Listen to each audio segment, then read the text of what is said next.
With Roscoe not around anymore, I only had to get paperwork for Cody. The pet scheme required proper vaccinations and a microchip, which we had done. But now he also needed proof of being rabies-free and export paperwork. We had to go to the Lansing Agriculture Department to pick it up, which was about an hour and a half away. This was the first time Cody was in an office building. When we got to the elevator, he hesitated.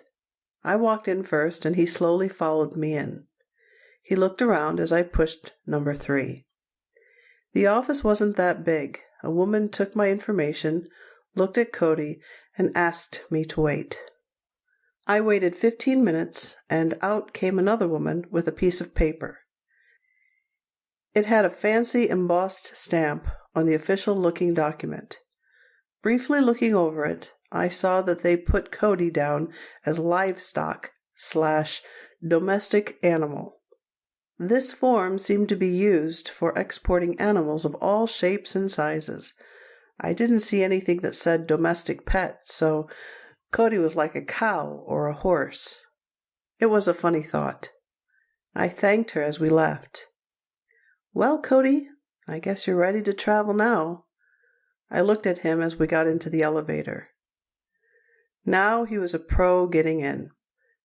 By the time I was ready to leave, I had just about $2,000 with me, and when the day came, I still wanted to say goodbye one last time to my father. I felt like a failure, and too ashamed to say proper goodbyes to anyone else. I stared at my packed bags as I could hear his phone ringing. "Hi, Dad." "Hi, how are you?" "Well, I'm all packed and ready to go, I guess." "Do you need a ride or anything?" "No, Jan and Alex are going to take me, but thanks." "Well, I hope you have a safe trip. Call me when you get settled." "I will." "Take care of yourself and be safe." "I will. Love you." "Love you too, babe." My friend Jan and her son Alex picked me up early in the morning. It was a cool spring day. Cody had his little doggy backpack and a large travel kennel. I had 2 large suitcases along with 1 carry-on bag. My life had boiled down to just these things. It was difficult to say goodbye, especially to Alex, who had become very attached to me.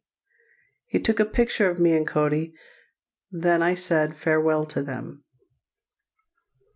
After I checked my bags, I dropped Cody off at the cargo bay area. It was a huge hangar-like facility that smelled like an auto mechanic's garage. 2 women checked him in. One measured and weighed Cody's crate, and then him. The other went through a checklist to see if I had everything. We put Cody in his kennel, which he walked into on his own. Then they taped up the crate so that it wouldn't come apart, and so that his food and water dish would stay in place. They gave me a black permanent marker to write directly on his cage, his name, my full name, and final destination. I also put down that he was friendly and wouldn't bite in big letters. I watched as both of the women lifted Cody up onto a flatbed cart and drove off. I walked away feeling a little nervous about how he would handle the trip.